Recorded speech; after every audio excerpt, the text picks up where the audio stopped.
Je suis agent NPE.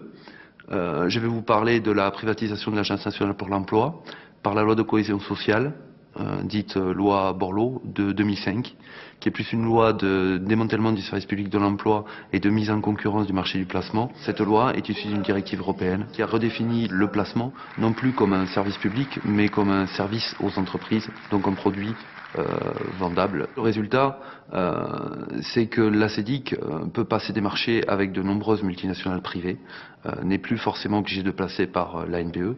Aujourd'hui, on se demande quel droit va rester à un demandeur d'emploi qui va être géré par une société privée dont les employés seront certainement en CDD ou en CNE, soumis à des objectifs de rentabilité pour permettre à un actionnaire d'avoir un retour sur son investissement.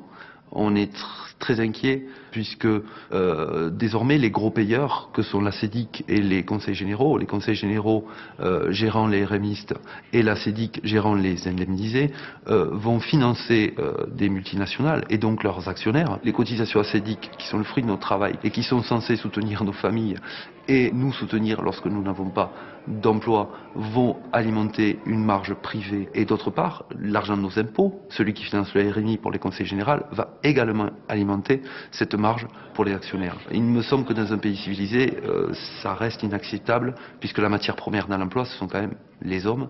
La privatisation de l'Agence nationale pour l'emploi va détruire le statut de 28 000 salariés.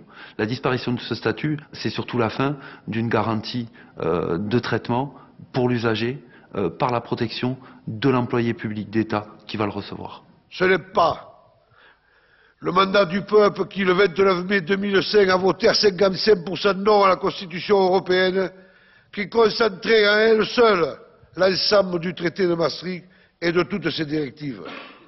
La démocratie ne devrait-elle pas commander à nos dirigeants de respecter ce vote ?